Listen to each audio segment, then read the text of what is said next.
The season is about to begin as we prepare for the biggest sports car endurance race in IMSA. Heading into this event at Daytona, there's a lot to break down, including entries, racing history, the car manufacturers competing, and much more.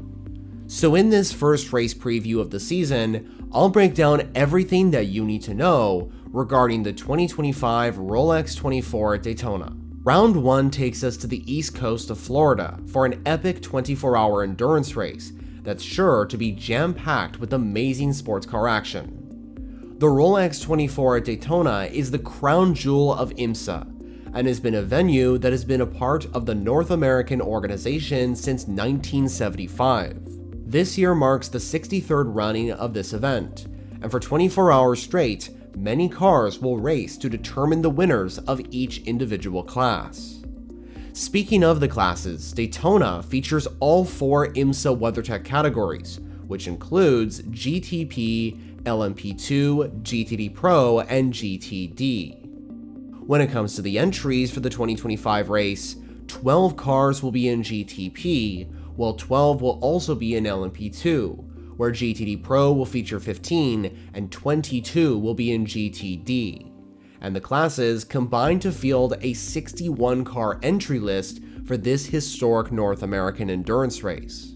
The Rolex 24 Daytona will also feature all 11 car manufacturers that are competing in the WeatherTech Championship this year, which include Aston Martin, Acura, BMW, Cadillac, Chevrolet, Ferrari, Ford, Lamborghini, Lexus, Mercedes, and finally Porsche.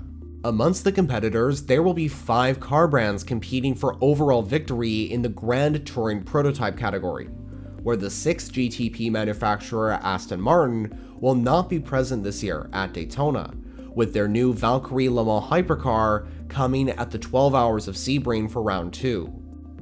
Of the 5 brands, 4 of them will return to Daytona to fight for overall victory, where Lamborghini is new to the Rolex 24 Daytona, as last year their SC63 didn't compete, and made its debut 1 race later at Sebring. 2025 features an entirely new look on the Italian LMDH car, where Iron Lynx will not be running the car at Daytona. Instead, the team known as Automobili Lamborghini Squadra Corse will be running the sole SC63 entered into this event. The 61 cars competing in the venue will be racing around Daytona's road course layout, and not the oval one, used in the iconic NASCAR Daytona 500. When it comes to the details of this track, the Daytona International Speedway was opened on February 22nd of 1959, and is located in Daytona Beach, Florida in the United States of America, and is about 50 miles north of Florida's city of Orlando. The circuit features 12 turns, which make up the 3.5 mile or 5.7 kilometer track, and the cars will be racing on the oval banking of Daytona in between turn 6 and turn 1, except for the Le Mans chicane, which they've actually changed for 2025, which features more pavement than grass. The lap record for the Daytona road course was set last year in 2024 by Pipo Derani, when he set a 1 minute 32.656 on his way to pole position in qualifying, driving the number 31 Whelen Cadillac V-Series R.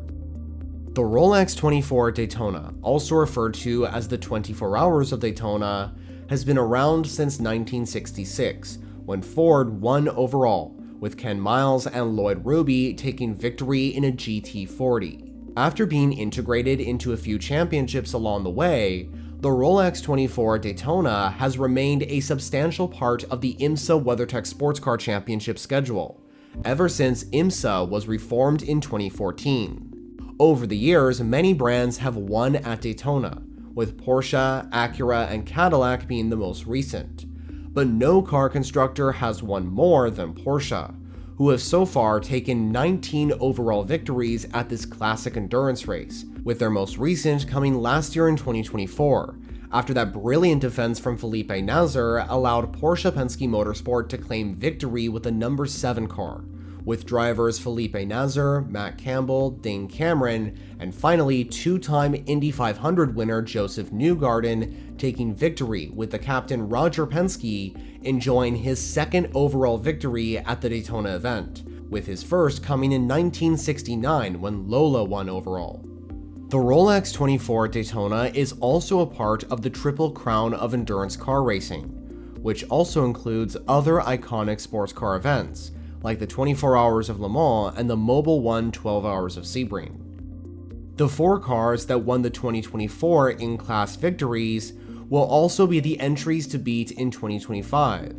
As I mentioned before, the number 7 Porsche Penske 963 won last year in GTP, while the number 18 Era Motorsport Oreca won in LMP2. GTD Pro saw Risi Competizione's number 62 Ferrari win, but the Pro class will most definitely get a new winner, as the Risi Ferrari won't return to the speedway in 2025.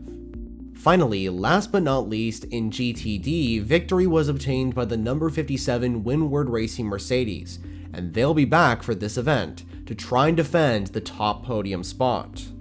Now, I want to mention that the competition at the Rolex 24 this year could be even better than years before, and that's because of who has entered. You have the likes of Meyershank Racing back with Acura, and Wayne Taylor Racing returning to the Cadillac family.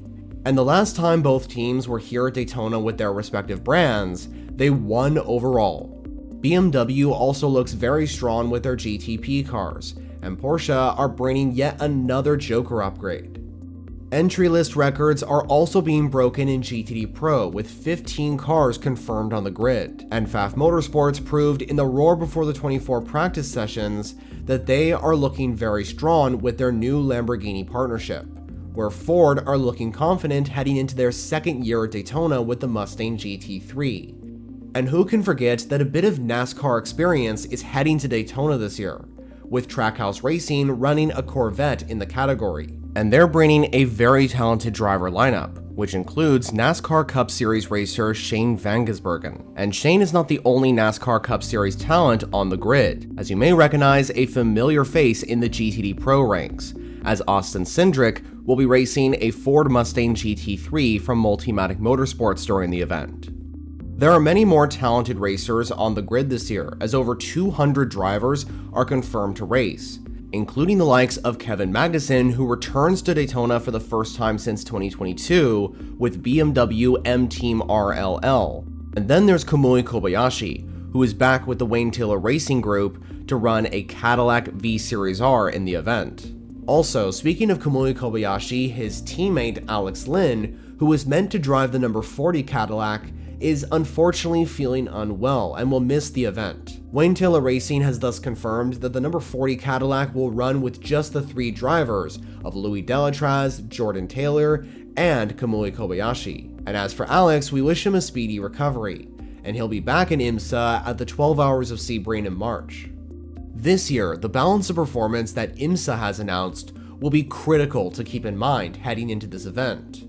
When it comes to the BOP for GTP, on the power side of things, the Acura, BMW, Lamborghini, and Porsche cars are set as the most powerful entries on the grid, with an equal amount of power given, while the Cadillac V Series R is the only one with a different power output, as the car has 500 kilowatts of power given. When it comes to the weight, BMW and Lamborghini are given the lightest cars, where Cadillac will have the heaviest. Since LMP2 has no interchangeable BOP, we'll skip them and move on to the GT classes. The maximum power given is the same for all GT entries, and when it comes to the weight, Aston Martin and Ford are given the lightest cars in the field, while the Lamborghini Huracan GT3 Evo 2 has been set as the heaviest car amongst the GT field. Moving on, and when it comes to IMSA, alongside the WeatherTech Sports Car Championship field, the North American organization will also bring 3 support series, which include the VP Racing Sports Car Challenge, which held their race last weekend. And then there's the Michelin Pilot Challenge, and finally the Whelen Mazda MX-5 Cup presented by Michelin. Now, I'm sure that all the details I mentioned sound great, but a factor that you might be wondering is how you're supposed to watch the Rolex 24 live in 2025.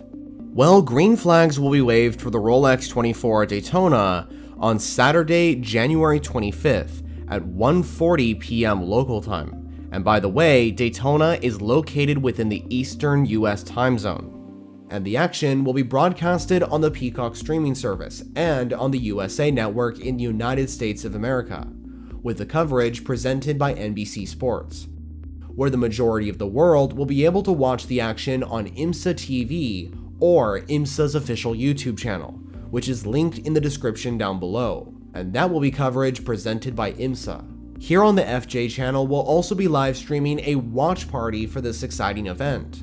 And don't worry if you can't watch the venue live, because IMSA will post the full race replay on their official YouTube channel. So that concludes this race preview for the 2025 Rolex 24 Daytona. What are your thoughts regarding IMSA's sports car endurance race? Are you excited for this event? Well, make sure to let me know your thoughts down in the comments below. If you like endurance racing, definitely subscribe to this channel if you haven't already, because I'm releasing videos on a weekly basis regarding the WEC, IMSA, Intercontinental GT, and much more. To watch more content now, check out these suggested videos I've put on screen. For now though, that's all from me. Thanks for watching.